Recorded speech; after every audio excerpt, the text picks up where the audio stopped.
Nope, I couldn't resist. Hello and welcome to my review of Resident Evil Afterlife 3D starring Mila Jovovich. Let me just say that I really enjoy the video games that these movies are based on. They're fun, they're very strategic, and they're very unique from most action games. Until this weekend, I had not seen a single one of these films. However, before I saw this today, I kind of marathon the whole series, so let me just give you my quick thoughts on the first three movies. Movie 1 is just okay. I like the actors, and I like how it kind of has a slow burn build up, but the problem is the payoff isn't really very good. The visual effects are weak, even though I can kind of understand that. And the action scenes are just kind of milquetoast. It almost feels like PG-13 action aside from a couple gory scenes.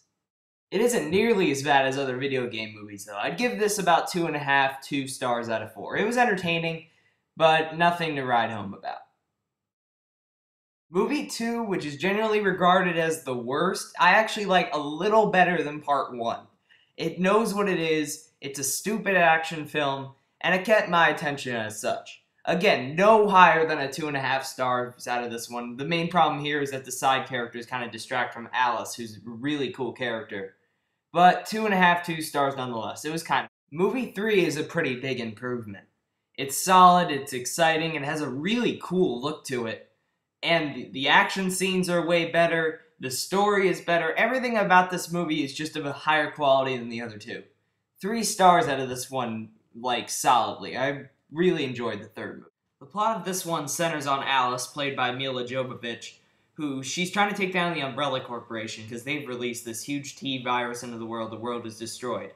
She's just recently discovered that she has clones, and they have an attack on the Umbrella Corporation.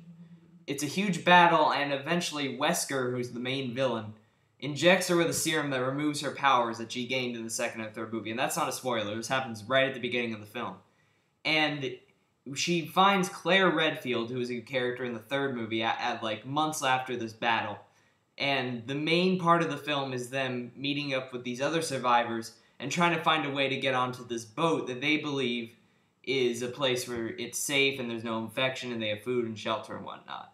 I think the best aspects of this film are all things that may go away once it comes out on DVD, and you know what I'm talking about.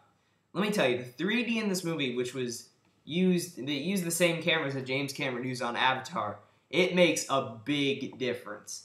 And the movie looks incredible in 3D, and they really take advantage of the 3D in this film. It gets a little gimmicky at times, like they'll have the gun barrel in your face, like, no. And they'll have, like, glasses thrown at the screen, which is really ridiculous, and an overuse of slow motion. But the 3D in this film is dramatically better than almost any film I've seen this year. But how's the film on its own? Actually, it's a pretty fun movie. But unfortunately, it kind of falls into the trap of feeling like a filler episode of a TV show. None of the story elements here really contribute to the overall arc of Resident Evil. It feels more like a bridge from 3 to 5. The best thing I can say for this is that Mila Jovovich really is a compelling action hero. She plays an interesting character, she's a good actress, and she's fantastic in the action sequences. The other actors, not so much.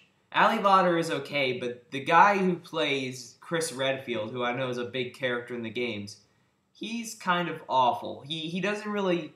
Chris Redfield is not a hard character to capture. He's just your typical agent, tough-faced, typical guy. But this guy still manages to do it. He goes way over the top with it. Every line is just like, yeah, I'm an agent, I'm angry and stuff. You know, it never felt right. And he doesn't look like Chris Redfield at all, which doesn't help things. But you're into this movie for the action scenes. And let me tell you something, the action scenes in this movie are pretty fun. There's a few that borrow from other movies, like that scene that you've seen in the trailer where they're flying in slow motion down that huge elevator shaft. That's definitely borrowed from The Matrix, and there's a lot of things that kind of borrow. But they actually have a few action scenes in here that are pretty fun to watch, especially, again, in 3D. As I said before, there's an overuse of slow motion, but when you're watching a cool action scene, a little slow motion doesn't really matter. Overall, this is a fun movie that's definitely elevated by its technical qualities more than its story. It has some fun action scenes, it moves at a breakneck pace, and it has some decent acting and some kind of interesting characters. And it does leave the book open for a 5th movie, which I hope will maybe be a little more interesting. I'm going to go ahead and give this movie 3 stars out of 4. It ekes out this rating. It kind of barely goes above 2.5. But I really enjoyed myself while watching this, I'm not going to lie. It may be trash, but you know what? It's pretty good trash. But next week, we're going back to genuinely good movies. Finally. Ben Affleck's The Town, here I come. Wasn't there something else coming out next week? My Shyamalan senses are tingling.